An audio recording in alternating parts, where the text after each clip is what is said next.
ভিডিওটা ভালো লাগলে অবশ্যই সেভ করে নিও। তো রাধে রাধে বন্ধুরা, এই যে আমি কয়েকটা মেথির শাক নিয়েছি, সেগুলোকে ভালো করে ছাড়িয়ে নিয়ে ধুয়ে নিয়েছি।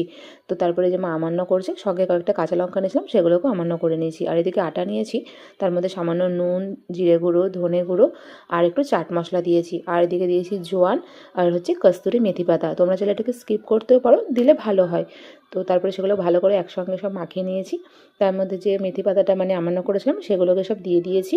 তো আর যে কাঁচা লঙ্কাটা মানে ছিল, সেটাকেও দিয়ে দিয়েছি। সবগুলো ভালো করে একসঙ্গে মাখিয়ে নিয়ে অল্প অল্প করে জল দিয়ে মাখিয়ে নিতে হবে।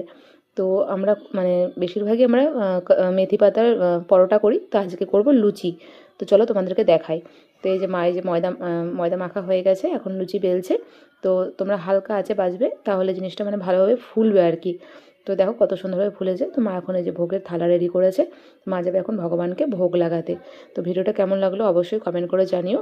রাধে রাধে, সবাই ভালো থেকো, সুস্থ থেকো।